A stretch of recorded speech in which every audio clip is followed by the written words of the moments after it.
What it do, YouTube? Back at it with another video, man. Today we got the Golden State Warriors Media Day session, right?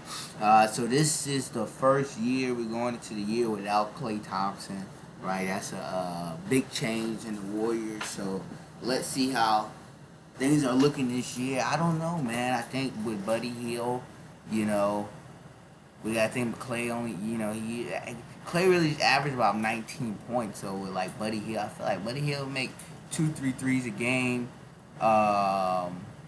With on top of that, Kyle Anderson, D'Anthony Milton, they just put up like 6 points a game. You know, maybe 1, 2, 3. You know, what's that? 6, 6. 2, 3 threes is what 6, 9. So that's about Klay's average right there, right? So those little guys, just some key contributors that they can step up and do. But yeah, let's dive into the media that we want to hear from Draymond, hear from Curry, the temperature on the team. See how it's looking. Okay, trying to make sure I look good. Okay, good. So y'all can see me. All right.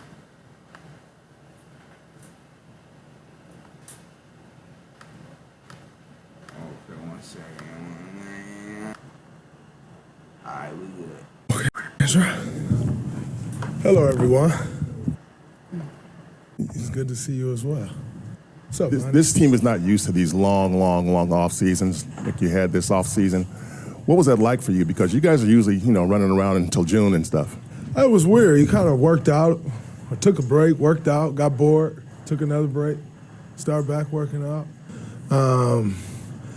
But just did a lot of stuff that had nothing to do with basketball. Spent a lot of time with family. Got a lot of stuff done on the business side. So, just try to take advantage of the time, but it was definitely weird. It was long. Was there enough time to physically refresh a little bit?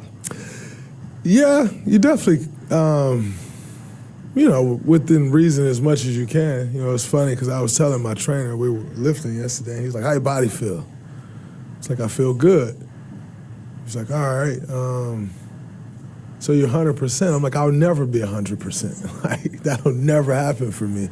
But, within reason of 13 years of basketball, I feel great, And so, yeah, you try to let your body recover as much as you can, but after all the wear and tear, I don't think you'll ever see 100% again. And the last thing is, how much did you personally miss the postseason? I mean, that's what you guys play for. I miss it a lot. I tend to play my best basketball that time of year, so to not kind of have that outlet, if you will, that's, you go the whole season looking forward to that, and to not play in it, and it's never fun. But we're about 6 months removed from not playing in it, so it doesn't feel as bad as it felt when it was going on. But it was tough to watch. Draymond, we know you went up to Paris for the final game or final two games. I went for the final game. Final game, yeah. Just what was, you've seen Steph do that many times, but to see him do it there at this stage in both of your careers, just what was it had absolutely nothing to do with me. Yeah, okay. But to see him kind of embrace, tell people, and I'm sure y'all have heard me say this before, championships are won 6 through 10. Championships aren't won 1 through 5. We see great 1 through 5s all the time, and everybody in the world is like, uh-oh, watch out for that team. Look at that starting 5. How you going to beat that team? And then you get in the season, and they lose in the first round, and you realize, they ain't that good. That's because they were 1 to 5 dominant. The teams that you see that got a really good 1 to 5, but they're 6 through 10 is strong, those are the teams that are going to compete for championships. And so when you're speaking of the new additions, when I like D'Anthony, Kyle Anderson, Buddy, that's Nemanja Bjelica, Otto Porter. Those are guys that come in that I know exactly what I can sit here and tell you right now exactly what those 3 guys are going to bring to this team. We know.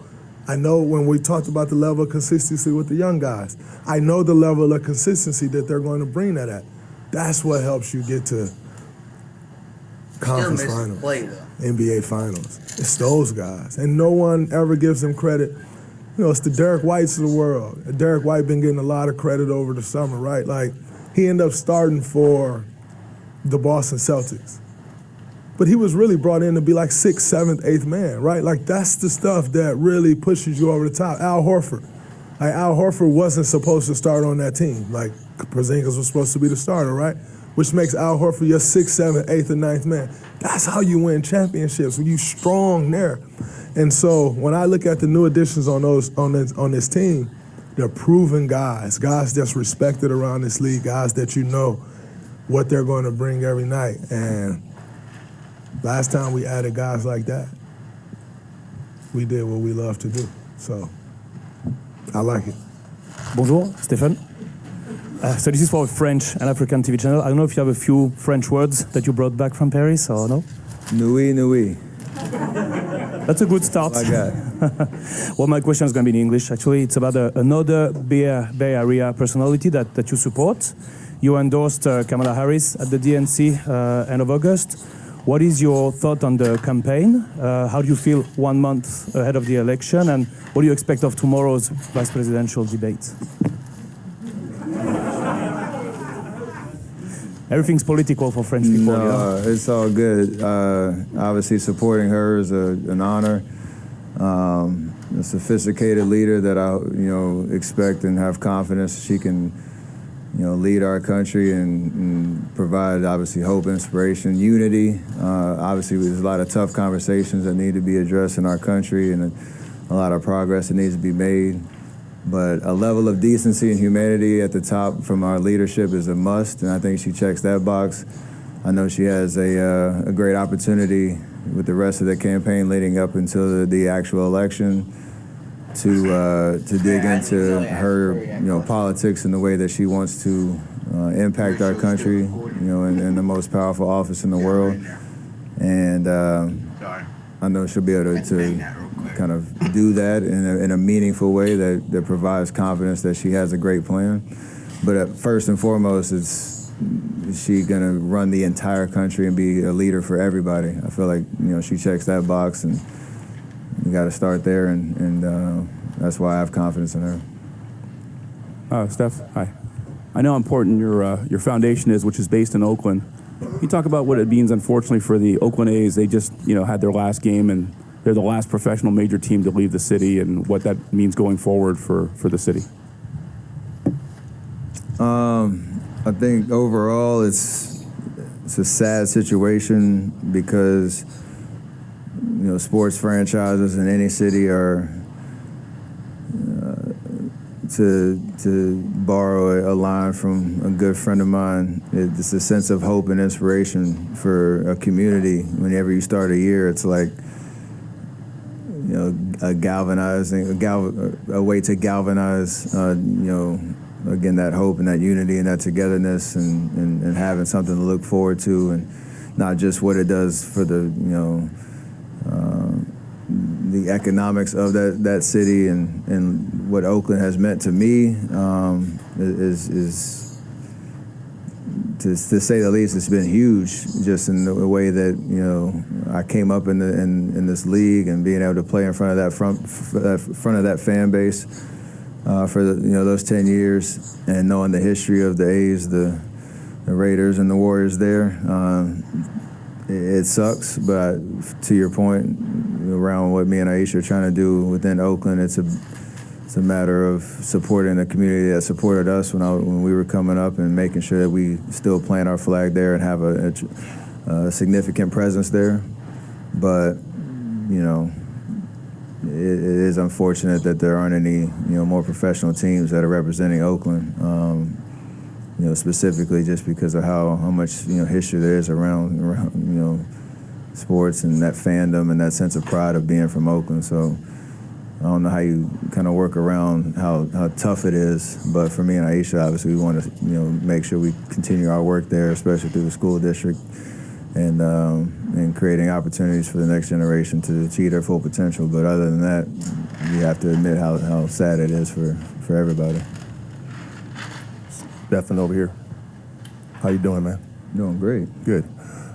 This is for you like the longest off season you've had in a long time since your very early career.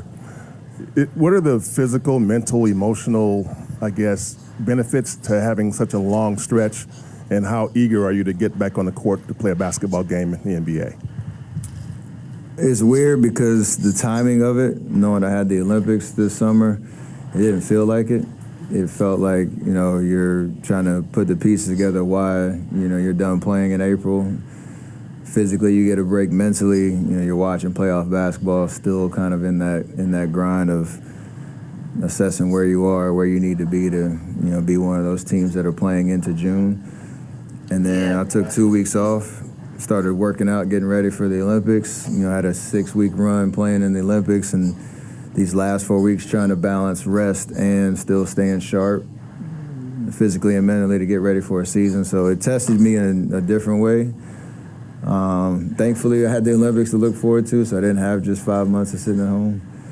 And I think that'll hopefully allow me to get off to a good start individually. But to your question, I'm super excited to be back and to figure out what this team, you know, needs to do to win, and you know, just the challenge of putting all the pieces together. You know, we got a lot of new faces and a lot of guys trying to take next steps in their careers, and you know, it's gonna be fun from day one tomorrow when we hit the court and start getting our reps in. Because every day, we say it all the time in training camp, it is a way of thinking if you want to be great in this league. But it is true for us more than ever. You know, every day does matter for, you know, us to be able to figure this thing out. When Draymond was in here earlier, he said that in some ways the new additions, the new vets coming in, is somewhat reminiscent of 3 years ago when Otto and Gary and Nemanja came in. Do you see similarities there, and what do you think of the roster as it is right now? Yeah, very similar for sure. That's a good comparison. Guys that have been around the league in different situations, and I think fit the style that we try to play, even though we do need to evolve and you know, have a different look on offense and defense. We've had 2 years of kind of some stagnant ball at times, but still enough that, you know, we're convinced that we can be a good team. You know, obviously injuries aside, you want to have everybody available, but I think pieces fit, and to your point, a good balance of youth and veteran presence that, you know, can hopefully get us off to a good start. And the good news is like, I'm coming into this training camp with an open mind of, you know, how we're supposed to play. I know there's a warrior mentality and culture of how we do things. There's a system that we ran for, you know, a decade plus that has worked. Doesn't necessarily mean that's how this team needs to play. We have to have, you know, kind of antennas up on and an openness to, might have the ball more. You know, accept what this team's strengths are, what our weaknesses are, and kind of lean into those. And that's including our youth, because we need them to play at an extremely high level for us to be the team we want to be. What's up, Steph? You were part of the conversation this summer trying to get kind of a bigger name in here. Paul George obviously weren't.